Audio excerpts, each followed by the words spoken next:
To be the best, you need not be the best.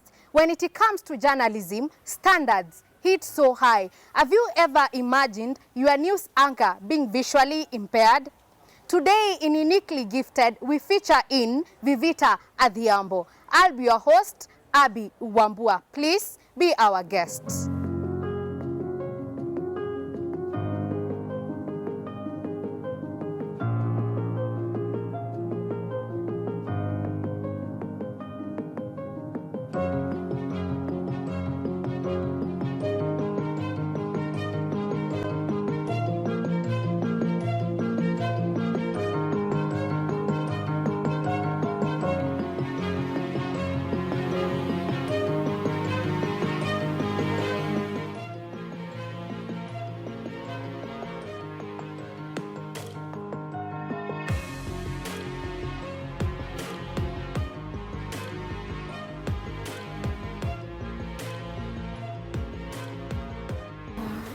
My names are Vivita Adhiambo.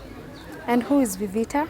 I am a student. I'm a student at Chachani Carlisle College. I do adult education. This means that in adult education they offer high school for those who are adults.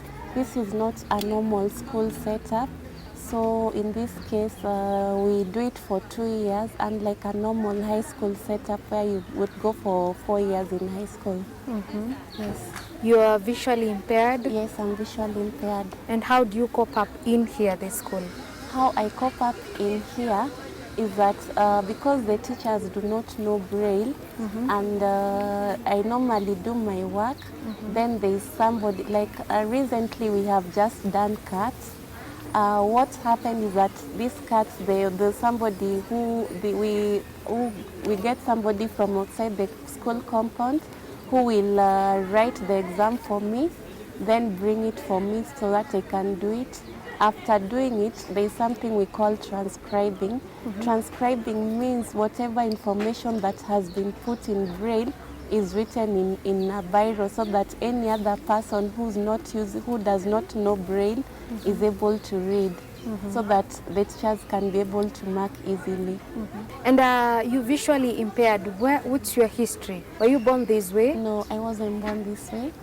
I was at the age of when I was 6 months old, I suffered from measles, and I was taken to hospital, and the doctors said that there's something that had almost interfered with my brain, so it was not possible. They thought, my parents thought that I would be done for surgery so that I'm able to get back my sight, but that was not possible. Yes. And when you're 6 months, how was life after then? How was your parents' reaction? Can you remember? What I remember my mom saying is that she felt bad. She cried most of the time. She did not want people to ask her about it. It was not easy for her to accept herself, because it is normally, like any other parent, you would want your child to grow well, to have all the senses. So when that happened at first, she felt so discouraged. She could cry a lot, and then maybe when I was young, even like the way you would go outside and play with kids, at first my mom used to find it difficult because she never used to want maybe people to ask her so many questions. But all along, after she met her friends who tried to encourage her to take me to school, she started coping up with it. Yes. Are you the firstborn in your family? No, I'm the second born. So you after? Yes. And how was life with your siblings? Can you still remember when you were young? What I remember, well, even them at first, you see, when we are young at first, like my siblings maybe would fear that other kids would laugh at them. But as we grow up, they got used to me. In fact, we would go out and walk together and even play together. I even remember at school, because I went through a normal school. I was just in a normal school, though we had something we call integrated. Integrated means those who have any special needs are put to learn together with those who do not have any special needs. So even at school, I remember at first kids would fear me, they would run away from me, but as we grew up, they got used to me. Yes. And who helped you through the school, the primary level? The primary level, at times my mom would help me by paying. At times we would get support from well-wishers, the sponsors. Yes. Back in school, you had students who were not special. Yes. And how did you cope up with them? Okay, back in school, when I was in primary school, the government had employed somebody we call a transcriber. A transcriber is somebody who's learnt Braille and can be able to read and write Braille and can be able to write any Braille information in such a way that any other sighted person is able to read. So the government had employed one transcriber who used to make sure we have all the books and read the same way other students are reading, make sure our exams are brailled on time, make sure that if there's any classwork or assignment that we've done, we take to her so that she can write for the teachers with the Bible so that they are able to read. It's called transcribing or debrailing. Yes. And how did the teachers treat you back then? Okay, some teachers, like especially those who are still, at first it was not easy for them because my machine, when I use a Parking's Braille machine, and sometimes this machine, when you write, it has some noise. So the teachers used to find it difficult, but with time as they were talked to, they got used to it. Yes. Who taught you to use the Braille machine? I was taught in the primary school I went to. Yes. All through then? Yes. And then when you're done with primary, you later on joined high school? Yes, I later on joined high school. Which school? I went to Oleti Peace Girls Secondary School. Was it a special school? No, it wasn't. Yes. You also coped with them along? Yeah, I also coped with them, though, like this is a high school, like Form 1, when you're in high school, students, there are some students who've never interacted with visually impaired students. So they would wonder, how would we assist this lady? How will she do things by herself? But with time, they got used to me and you are able to cope. When you're studying, you had an aim all through. Yes. What is your purpose in life? My purpose in life is that I want to to go on with my studies, maybe even after here. If God helps me, go to campus or to a good college. And my purpose is to create awareness, to make people outside there know that even when you have a challenge, you can still study and achieve your dreams. Done with your education background, and now we move to your Christian level. Yes. How is everything when we base on church matters? On church matters, I'm a member of Bahati SDA Church, just near this place. Our church members really make me, whenever I want to participate in any activity, they really engage me. Like at the moment I sing in the choir, and they really engage me a lot in activities. There was one time I used to go for missions with a group called Alive Kenya, but because of school matters and the corona issue, I stopped at some point, but I'm intending to go back there. What are the steps as the church made concerning people who are visually impaired? Okay, the steps that the church has made concerning people who are visually impaired is that there was a time there was an organization called Christian Record Services, which is in the US. It used to send Braille lessons for persons who are visually impaired for free. But since last year, let me say around February, we have not been receiving any lessons up to date. So you don't know what's the problem, because when you get Braille lessons, even after it's easier to read the lesson, because you find that when you're in church, you do not, you only have 30 minutes. You cannot go through the lesson for the whole week. So it has been a challenge to us at some point. Another thing, they've tried creating an awareness with people with special needs. I've seen their special needs camp meetings. Yeah. And with all this, we have a society. What was the society's reaction? Okay, the society's reaction is that, you know, at first people see those who are disabled as people who always are supposed to be given. They do not think that even these people need to also compete with the rest and also be productive people of the society. So you find that at first, like when you're going out somewhere, people are like, why are these people disturbing this person? The society, at first they're like, because you're disabled, you have to stay in the house, which is very wrong. But because of the awareness that the government together with other people has tried creating, this issue is slowly changing. Though it is my hope and prayer that more will be done about it. Since when you are 6 months, Yes. of course there must have been stigma. Yes. Did people nickname you? Okay. When I was in primary school, the only thing I remember, especially lower classes, because you know kids do not, sometimes you know they are kids and they can't understand things. I remember if some kids would come wanting to help me, they will be told that their friends, if you touch that girl, you'll also become blind. See? Yeah.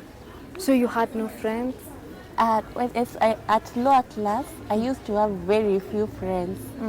But when I moved to upper primary, at least people are growing up, so I started getting many friends, especially from upper classes. To accept the fact that you are blind, it must have been a journey. How was it? Okay, with me, because it happened when I was still young, it really did not disturb me. You know, normally, if maybe it would have happened that when I'm an adult, is when it would have disturbed me. So me, it did not disturb me because I went to school, and my mom was really encouraged. My mom and dad were really encouraged by people around them to take me to school. So when I went to school, I found people who are visually impaired like me, small kids. And so I did not worry much. The only point I got worried is when I met the other sighted kids and they started running away from me. Yes. And have you ever tried medical Yes, solutions? I went to Kikuyu Hospital. They even tried giving me spectacles, but it did not work. Yes. It was a tough way. Yes. And now, since then, after the medical solutions, you later on went to school. Yes. Life was starting to be fair. Yes. Now when you're done with this, what's your plan? It's my plan, career-wise, I wanted to become a teacher, an English literature teacher. In fact, the reason why I came here is that when I did my KCSE in 2019, but unfortunately I did not score the grade that would make me qualified to be a high school teacher. So I decided to come here and redo the exam. So along the way, I realized that I'm in love with reading books and I'm in love with journalists, and especially those who report news. So I said, God, if it's your will, let me become a journalist and a news reporter. Though I have not heard of any visually impaired person who's a news reporter, I've only heard of radio presenters. Like you talk of Ruben Kigame, he's a radio presenter and he's visually impaired.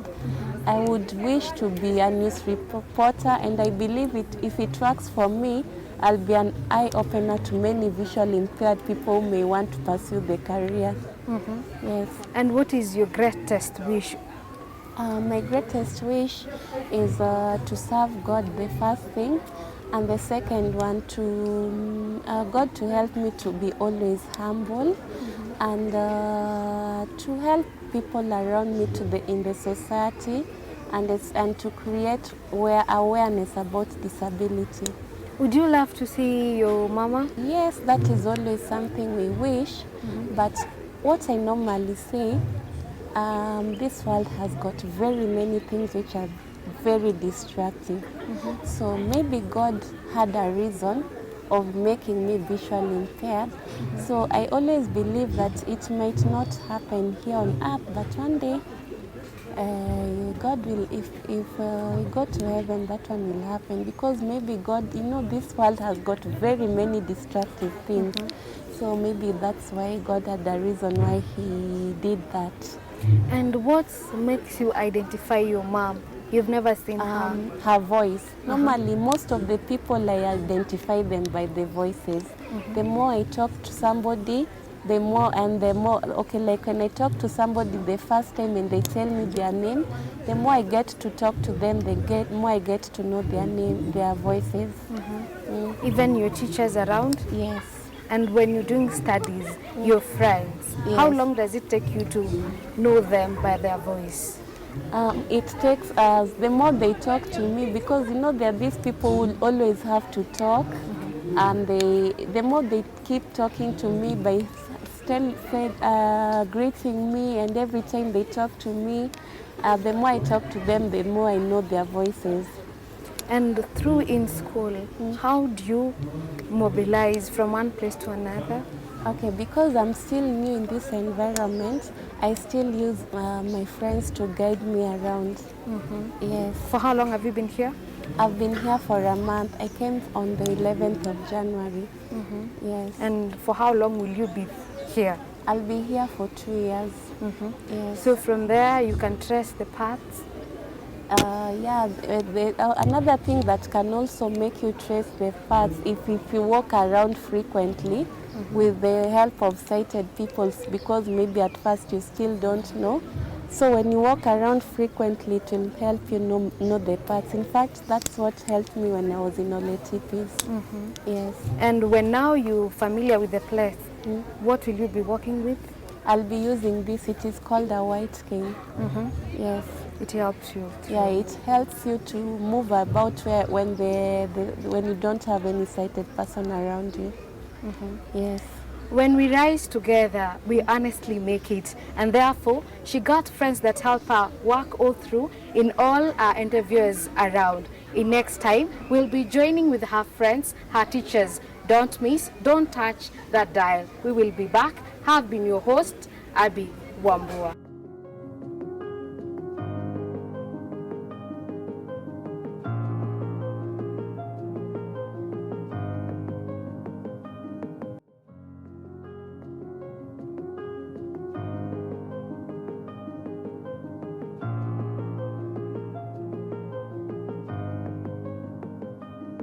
What are the challenges you're facing as a student? The challenges we face that as a student, we find that getting the Braille materials, at times it's not easy because the Braille materials are very expensive.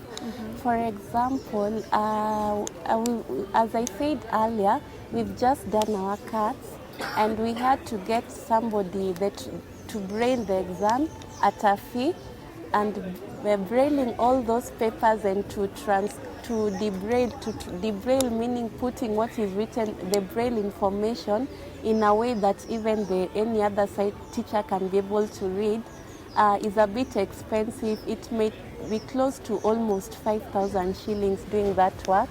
So those are the challenges we face. Sometimes acquiring the books in Braille is not easy because the Braille books are very expensive. One book goes for about 1,450, and also sometimes, like if you want to get a book which is not in Braille, so that it's put in Braille, it will be charged according to how bulky the book is. So it may be even more than the 1,450. So those are some of the challenges we go. Acquiring the Braille material is not easy. And so I would kindly urge, just by the mercies of God, if we can get even well-wishers to buy for us something we call a Braille embosser. A Braille embosser works like a photocopying machine because you can put very many things into Braille, and it is easier for anybody who knows computer. In fact, you do not need to know Braille to use it. It's easy for anybody who knows computer to use it. Then lastly, something we call an orbit reader. An orbit reader is, it's okay, what I use is called a Parking's Braille machine. And we also have orbit readers. Orbit readers can help you to convert Braille into text. Like if I write something in Braille, I can convert it into text so that even the teachers can be able to read, and that will become easier. If we get the orbit readers and the embosser, that will become easier because we'll not have to look for somebody from outside to come and help us do the work. And the challenges you're facing in church? Okay, in the church, it's not as much. The only big challenge I face is getting Braille lessons. Like at some point, as I said earlier, I stopped getting the Braille lessons. And sometimes getting if possible, the Braille SDA hymnals, because you find that when people are singing the songs, at times you don't sing, you'll just stand and not even sing any song. So at least when you have a Braille SDA hymnal or a Braille lesson, even at your own free time, you can be able to go through. Yes. And what about the society, the challenges you're facing there? In the society, though the stigma has reduced, but there's still some few. Like I know, like earlier on I said I want to become a journalist. It will not be easy because some people will be like, how will she do this and she cannot see? It will not be all that easy, but by the grace of God, everything, and if it's God's will, everything will work. Yes. And what do you want to tell a viewer who's watching you today? I want to tell the viewer who's watching me today that disability is not inability. What we need is opportunity, but not sympathy. Because when you sympathize with somebody, you do not help that person. But because all I know is outside there, the world has no mercy. And that's why even we people with special needs are also coming out to work and to be able to contribute to the society and to also become independent, to depend on ourselves. So what I would tell the viewer is that we need opportunity, but we do not need sympathy. As the Englishmen say, teach me how to fish, don't give me a fish. They need opportunities, not sympathy.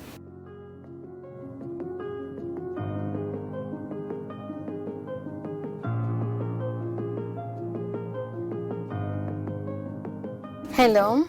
Hello. Welcome to Uniquely Gifted. I'm Abby Wambua, and you are?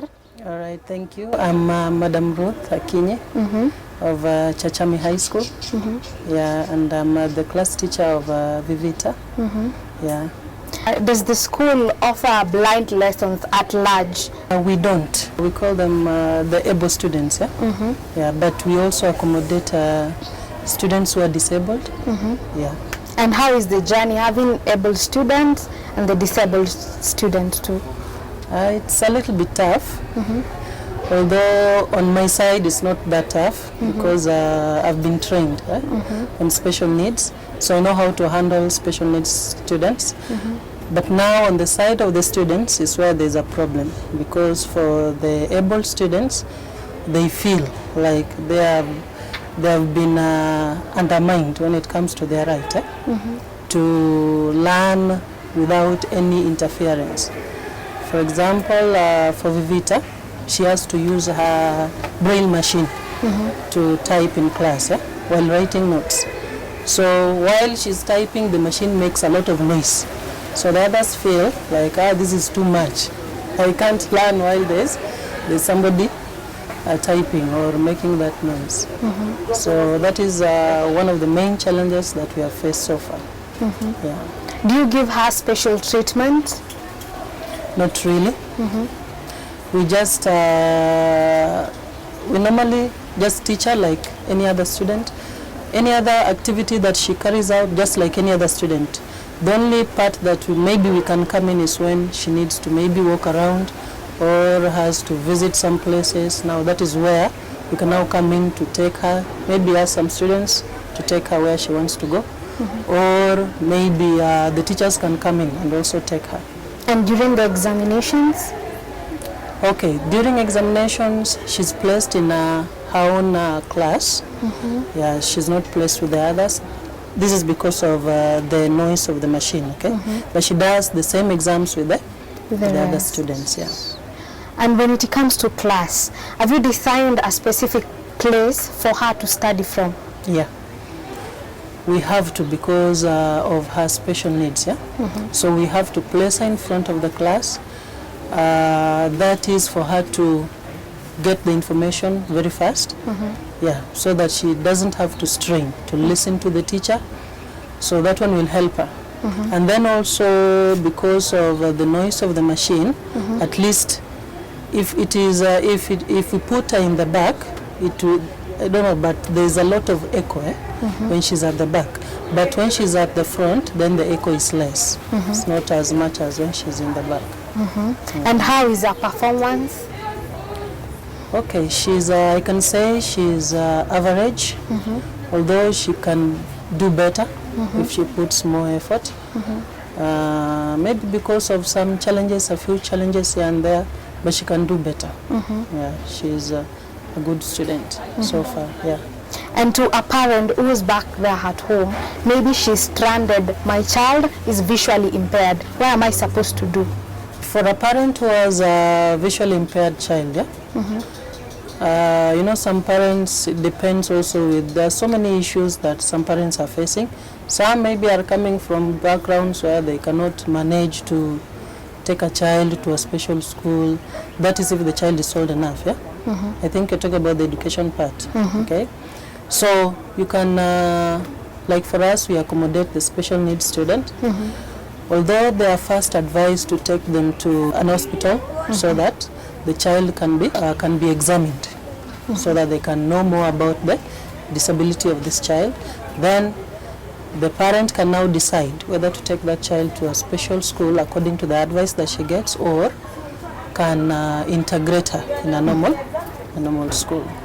Do you see Vivita making it in life despite her state? Yeah. She has that urge, and she's very capable. Yeah, she has that spirit of moving on. Yeah, she's not somebody who can be held back by something, maybe because of her eyes or something. She can't. Yeah, she's pushing forward. Yeah. Hope beyond disability. No matter your state, you can always make it. My name is Felicia Njeri. Vivita is my classmate. She's a good girl in academic and also in debates. She has a cordial relationship with the teachers. My classmates and I, we love her very much. The girl is very curious, and also she likes reading. We should love those people because it's not their wish to be the way they are.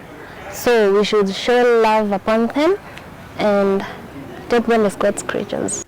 We talk of visions, but the visually impaired talk of dreams. Dreams that they hope will come to fulfillment. Let's be part of their journey to make their dreams come true. This is Hope Beyond Disability. I have been your host, Abby Wambua.